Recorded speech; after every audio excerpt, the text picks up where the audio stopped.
토지은행으로 갈게요. 이거 아까 토지은행도 직접 개입에 들어가요. 무슨 개입이 들어간다? 직접 개입. 들어보시면은 토지은행 제도가 우리나라에 시행되고 있죠. 그래서 이제 공공토지 비축에 관한 법률에 의해서 공공토지비축제도입니다. 토지 비축제도다.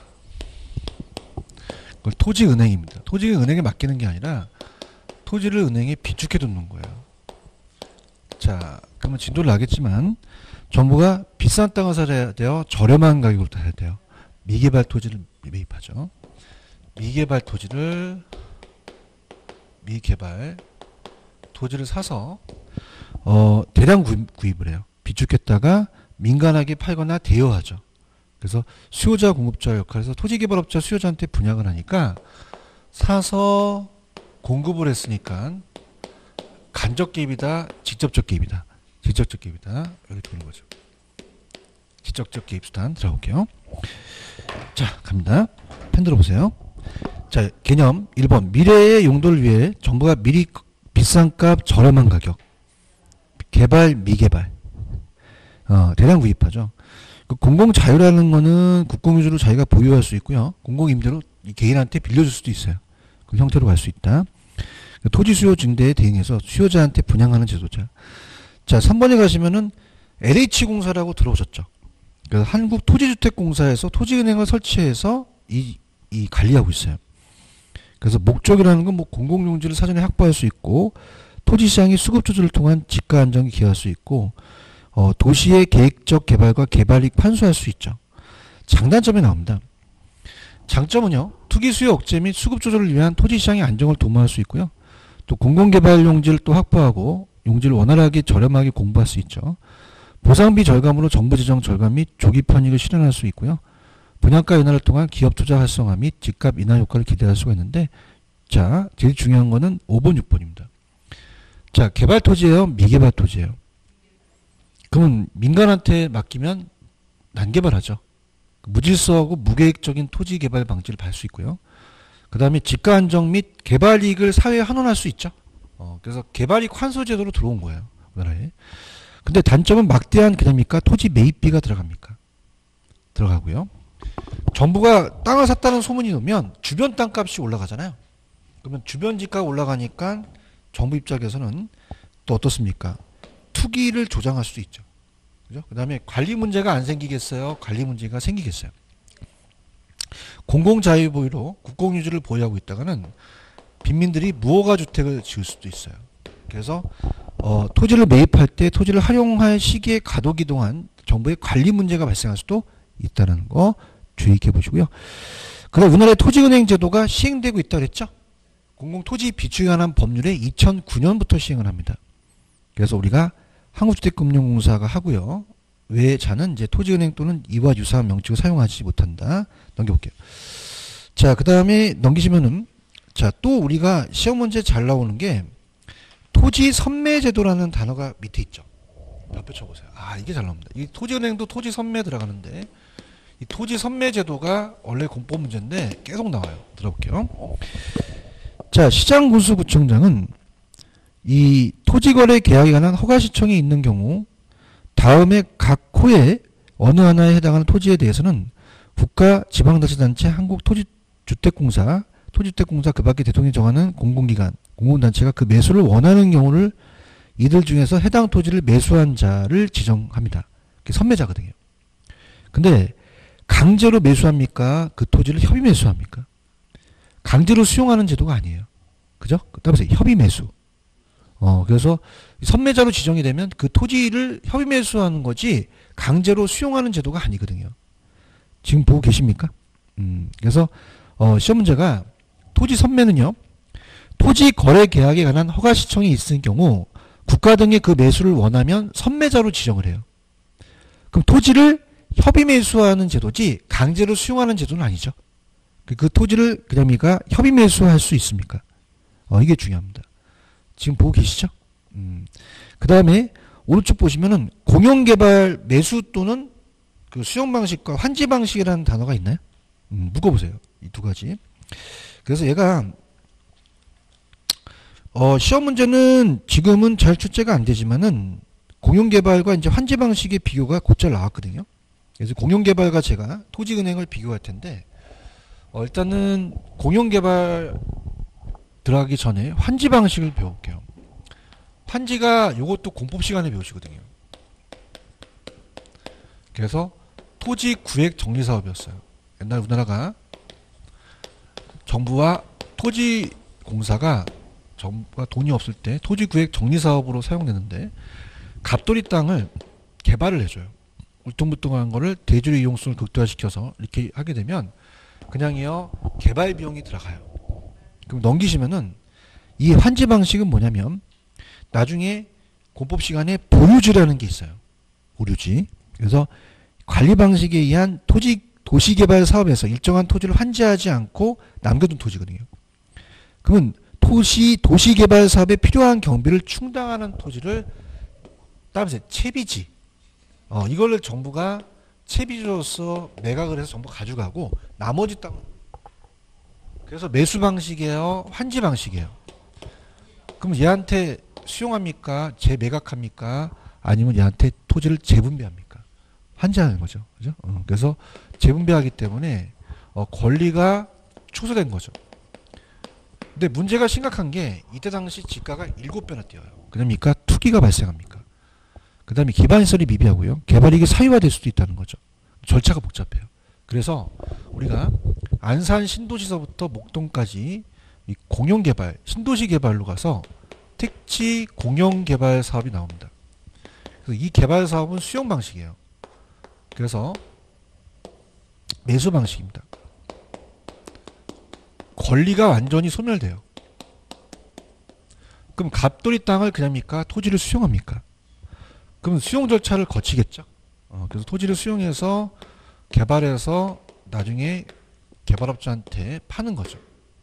그래서 얘보다는 절차가 간편하고, 자, 토지 소유권이 사라졌다 보니까 계획적인 토지 이용을 할 수 있죠. 절차가 좀 간편해요. 기반시설을 또 갖출 수가 있는데, 중요한 거는 그냥입니까? 매입비가 들어갑니까? 들어가고 초기에. 그 다음에 보통 우리 보상을 해주잖아요. 그럼 실거래로 해요? 공시지가로 해요? 민원이 발생할 수도 있죠. 그래서 펜 들어보세요. 자, 앞에 217페이지 가시면은 공용개발 방식은 매수예요. 수용 방식이죠. 그래서 의에 보시면은 공용개발 방식은 당해 도시의 주택건설이 필요한 택지 등의 대규모적인 조성 또는 공급이 필요한 경우에 적용합니다. 그러니까 정부가 토지를 그냥요 수용해요. 대지를 조성해서 실수요자한테 분양을 하죠. 그 국가 등이 사업을 시행하는 거에 직접 개발이고 공사 등이 시행하는 걸 또 대형 개발이라고 하는데 참고하시고요. 장점은 정부 등이 토지 매입 후 사업을 진행함으로 개발이익 환수할 수 있죠. 충분한 공공용지 확보할 수도 있죠. 근데 단점은요. 수용 방식이므로 토지 소유권의 침해 문제가 발생합니다. 자, 넘기기 전에 아까 제가 이 토지은행은 개발이었어요? 미개발이었어요? 그럼 토지 소유자의 이 토지에 대한 양도 의사 표시가 있거든요. 근데 토지 수용은 의사 표시도 없이 수용해버리죠. 그럼 사적 재산권을 침해하는 정도가 토지은행이 공용개발보다는 좀 약하다는 얘기죠. 그런가요? 그래서 얘가 좀 침해 문제가 생겨요. 사업비 부담이 크고 대규모 사업 시에 막대한 토지 용지 보상 지출로 인해서 그 지역이 통화량이 팽창되면 주변 지가 상승이 또 문제를 야기시킬 수가 있고요. 그 다음에 토지 수용 시 보상 평가할 때 실거래로 해요? 공시지가로 해줘요? 그러면 어떻게 돼요? 토지 수용 같은 시장 개입 수단에서 토지 매입과 보상 과정에서 사업 시행자와 피수용자 간의 갈등이 발생하겠죠. 그런가요? 근데 환지 방식은요. 거기 검정색깔만 읽으세요. 환지 방식은 사업 후의 개발 토지 중 사업에 소요된 비용과 공공용지를 제한 토지를 토지 소유자한테 매각합니까? 원토지 소유자한테 돌려줍니까? 이게 나와요. 자, 장단점은요. 장점은 전환된 토지 일부를 매각해서 경비를 충당하죠. 그걸 따라서 채비지. 사업체 비용 부담 없이 증가하는 토지 수요에 대응할 수 있고요. 단점은 해당 지역의 주변 지가보다 그냥입니까? 아까 땅값이 7배나 뜁니까? 지가 상승을 초래합니다. 그래서 굉장히 지나친 개발 이익을 허용할 수 있으며 환주의 건축을 토지 소유자 진행함으로 무질서한 개발을 우려할 수도 있다는 거죠. 그런가요? 그 오른쪽에 박스를 한번 볼게요. 자, 공용개발은 토지를 수용해서 소유권을 뺏겨버리니까 소유권 침해가 약해요? 가능성이 커요? 그 다음에 권리가 소멸되죠. 전면 매수고 환지는 소유권 침해는 가능성이 좀 적습니다. 권리가 좀 축소되고요. 그 다음에 공영개발은 주민 의견이 좀 잘 안 돼요. 근데 환지 방식은 잘 되고, 공영개발은 환수, 개발이익 환수가 충분하지만 좀 환지 방식은 개발이익이 불충분합니다. 사업 속도는 제가 공영개발이 빠르고 환지 방식이 느리죠. 초기 개발 비용은 누가 더 많이 들어가요? 공영개발이 많이 들어가고 환지 방식 부담이 없겠죠. 그런가요? 그러면 아까 문제, 그 토지은행과 토지 수용의 비교 문제를 한번 풀어볼게요. 넘겨보세요. 어디냐면, 자, 15번 문제입니다.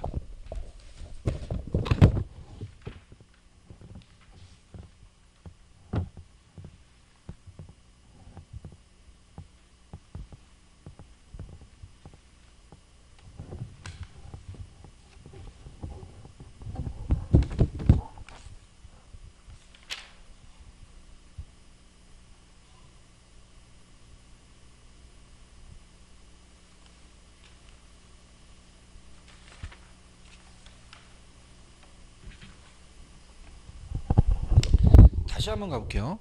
토지 수용은 팔겠다는 의사 없이도 수용해버리죠. 그럼 개인의 소유권에 대한 침해가 강해요. 근데 토지은행은 개발 토지였어요? 미개발 토지였어요? 그러면 어느 정도 토지 소유자에 대한 그 소유권자들의 이 매도 의사가 있죠. 그렇기 때문에 어떤 토지은행 제도는 토지 양도 의사 표시가 전제가 되잖아요. 그 수용 방식보다 토지 소유자의 사적 권리 침해하는 정도가 크다, 작다. 수용 방식이 더 크다 그랬죠. 그렇죠? 이렇게 적으시고요. 그 다음에 자 우리가 219페이지를 가시면은 개발이익 환수제도라는 단어가 있나요? 요게 이제 우리가 출제가 되는데 개발이익은 뭐며 환수는 어떤 제도냐? 요게 이제 중요한데요. 개발이익이 낮다는 것은 자 쉽게 간다면 이런 겁니다. 개발이익을 환수하는 제도가 만들어진 거죠. 그래서 개발이익 환수제도예요. 토지의 인접성이라는 걸 배웠습니다. 그럼 토지 옆에 토지가 있기 때문에 29번지가 정부가 개발을 하게 되면요. 옆에 있는 30번지의 땅값이 안 올라가요? 올라가요. 얘가 노력해서 그래요? 정부가 개발해서 그래요? 불로소득이죠. 그럼 개발이익이 낮다는 거예요. 그럼 그냥입니까? 환수를 해야 됩니까? 그래서 가볼게요. 자, 의의 개발이익 중요합니다. 개발이익은 개발사업의 시행이나 토지용 계획의 변경, 그 밖의 사회 경제적 요인에 따라서 정상직하여 그걸 상승을 했어요. 초과했죠. 개발사업에 시행하는 자나 토지 소유자에게 기속되는 토지가액의 증가분을 개발이익이라 그래요. 자, 그 다음에 그럼 환수를 안 해야 돼요? 환수를 해야 돼요. 해야 되죠. 그래서 3번에 국가는 공공기관의 개발사업 등으로 인하여 토지 소유자의 노력과 관계없이 정상지가 상승을 초과하여 개발이 발생하는 경우를 자, 따라서 개발부담금. 그럼 넘겨보세요. 넘기시면 박스가 있습니다. 박스에 개발이익 환수에 관한 법률이라는 단어가 있나요? 3번에 개발부담금이라는 단어가 있어요. 그래서 개발이익 중에 이 법에 따라 국가가 부과되는 징수하는 금액이 개발부담금이거든요. 그 우리나라에 개발부담금 제도가 없습니까? 있습니까? 개발이익 환수에 관한 법률에 있죠. 그런가요? 그 다음에 밑에 클라크의 개발이익 환수 제도는 파리테 나오고 한 번도 출제가 안 되거든요. 그냥 제가 용어만 직접 부과라는 건 가장 많이 사용하는 수익자 부담금이에요. 개발이익에 대한 직접 부과고 초과매수라는 단어가 있죠. 자, 이거 뭐냐면 정부가 실제 개발할 땅은 요 정도인데요. 초과로 매수한다는 게 왜 그럴까요? 만약에 옆에 있는 갑돌이가 환수를 해야 되는데 환수할 것 같아요? 안 할 것 같아요? 그러면 초과로 매수해버려요. 그죠? 그래서 이 국가가 필요량보다 더 많은 토지를 아예 매입해버립니다. 그러면 당해사업에 인한 반영된 고지가 매각 임대하기 때문에 공공사업에 의한 가치 증가분을 먼저 환수하는 셈이 되겠죠. 그런가요? 그것도 지적 개입에서 적용했고요. 상세법은 공공사업으로 인해 수용되게 되면요. 보상을 해줘야 되죠. 공공사업의 가치가 증가되는 토지 주변에 집가 가지고 있을 때 그 개발이익을 상쇄한 후에 보상해요. 올라간 거를. 그죠? 그렇게 보시고요. 국유화는 말 그대로 국유화를 시키는데 자유민주사회는 드물겠죠. 그죠? 그래서 솔직히 까놓고 얘기하면 이 네 가지는 잘 안 나옵니다. 자, 그럼 교수님 어떻게 나올까요? 밑에 토지공개념 제도 있어요? 별표 3개. 자, 토지는 공적 개념이에요. 그래서 개인 사적 재산 증식 수단이 아니라 공공의 이익을 위해 존재하는 재화이기 때문에 어때요? 개인의 토지 소유자를 전제로 한다는 자체에서는 어때요? 개발이익을 환수하는 이런 제도가 토지 공개념 때문에 만들어진 거죠? 그 오른쪽에 양가로 2번에다 배포쳐 보세요. 그 굵은 글씨를 가보세요. 자, 토지 초과 이득세법 헌법 불합치를 결정을 내려서 자, 1999년에는 택지 소유 상한법도 유연 결정을 받아 폐기됐다는 단어가 있나요? 이 두 가지 제도가 우리나라에서 폐지됐습니다. 그죠? 그래서 자, 우리나라에 시행되지 않은 자, 우리나라에서 시행되고 있지 않은 정책. 자, 아까 TDR 아시죠? 시행되고 있습니까? 아직 안 들어왔습니까? 안 들어왔죠. 그래서 개발권 양도 제도를 가져가줘야 되고요. 그 다음에 두 번째는 자, 거기 보시면 토지 초과 이득세법이라는 단어가 있나요? 그래서 토지 초과 이득세라는 게 있었어요. 자, 토지 초과 이득세. 자, 이거는 양도소득세만으로는 부동산 경기 가를 막는데 한계가 있습니다. 집가 상승을 기대하는 유효토지의 공급을 촉진해 집가를 안정시키기 위한 제도인데 그냥 됐나요? 이게 헌법 불합치로 결재됐나요? 그러면 지금 시행되고 있어요? 폐지됐어요. 초과 이득세법 폐지됐다는 거 가져가셔야 됩니다. 그런가요? 그 다음에 택지 소유 상한제도 폐지됐습니다. 택지 소유 상한제. 그럼 택지 소유 상한제도 우리나라에 있나요? 없나요? 없죠. 그래서 우리나라 1980년대 후반에 부동산 투기를 억제하기 위해서 유지 가격 상승의 개인 택지 200평 초과하는 땅에 대해서는 부담금을 부과하는 게 택지 소유 상한제거든요. 그런데 어떻습니까? 요게 택지 관광단지 조성 등 개발사업 시행자로부터 개발이익 50%를 환수하는 개발이익 환수제 등 토지공개념 관련법 제도를 마련했으나 헌법재판소에는 1994년 토지초과 이득세법을 헌법 불합치로 결정했죠. 1999년 택지소유 상한법에 의한 이원 결정을 받아 택지소유 상한제도 그냥입니까? 폐지가 됐습니까? 폐지가 됐어요. 찾았습니까? 그래서 굉장히 이게 논란이죠. 그래서 지금 뭐가 논란이냐면 우리가 노무현 대통령 때 들어와서 토지공개념이라는 게 강조돼요. 그 다음에 지금 문재인 정권도 그냥입니까? 토지공개념이 강조됩니까? 강조되죠. 그 다음에 지금 굉장히 있어야 되는 게 재건축 초과이익 환수제라는 게 들어보셨나요? 당연히 나왔어요. 그래서 개발이익 환수 방법에 개발이익 환수에 관한 법률에 의해서 재건축 초과이익 환수제 따라서 제초안 이게 지금 우리나라에 지금 이렇게 위헌 결정을 받을 거라고 생각을 했는데 빗나갔습니다. 위헌 결정 판결에서 폐지되지 않고 손을 들어줬어요. 그러면 재건축 초과이익 환수제도는 없다? 있다? 이게 작년에 나왔습니다. 그러니까 제가 분명히 나온다 그랬거든요. 그죠? 그다음에 제초안 이것 때문에 재건축 시장이 조금 위축됐거든요. 그죠? 무슨 말씀인지 아시죠? 그죠?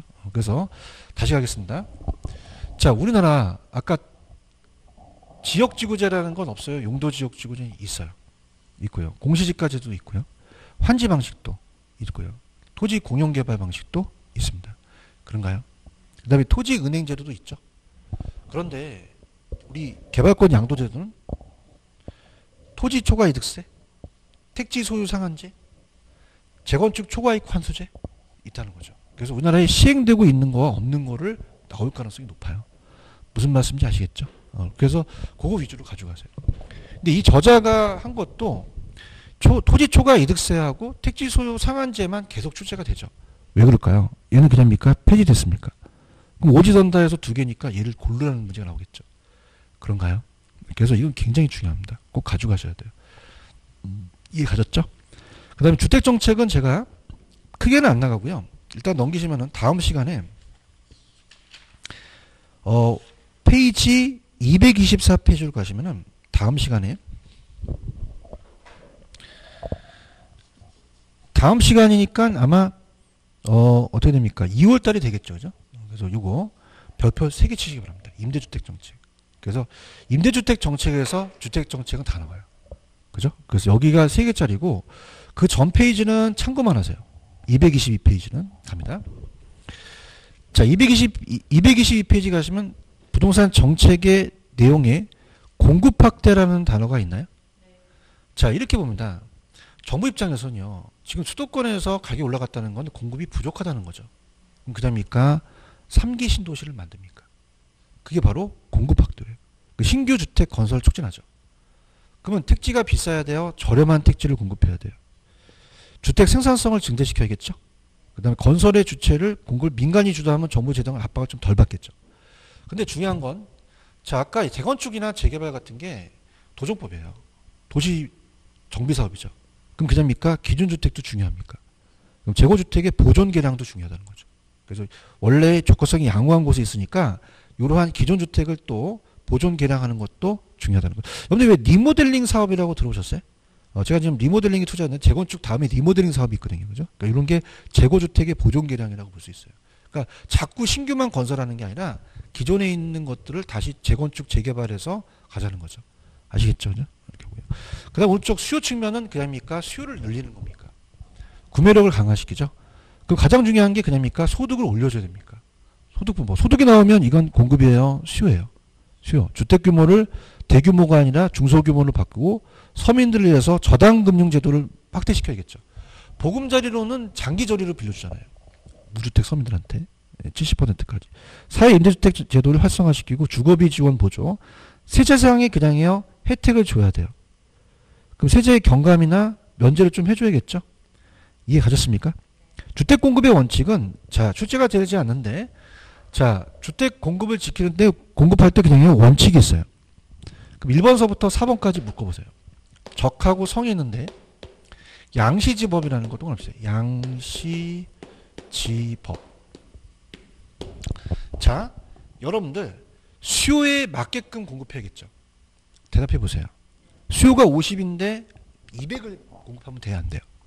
그러면 수요에 맞는 양에 가자는 거죠. 정량이고요. 적시는 그냥입니까? 시점을 맞춰야 됩니까? 그럼 수요가 있는 시점에 공급하자는 거죠. 그 다음에 적지라는 것은 지리적 위치예요. 여러분들 주택은 그냥입니까? 쾌적성이 중요합니까? 그 쾌적성과 편리성이 접근성이 양호한 지리적으로 가자는 거죠. 그런가요? 자, 그냥에 대해 법을 지켜야 돼요. 근데 만약에 오지선다라면 간소성의 원칙이 나올 가능성이 큰 게, 자, 지금 보세요. 간소성은 주택을 취득하는데 복잡해야 됩니까? 좀 간단해야 됩니까? 그럼 이건 안 나오고 다른 게 중간에 들어갈 수 있죠. 그죠? 그럼 얘기해 보세요.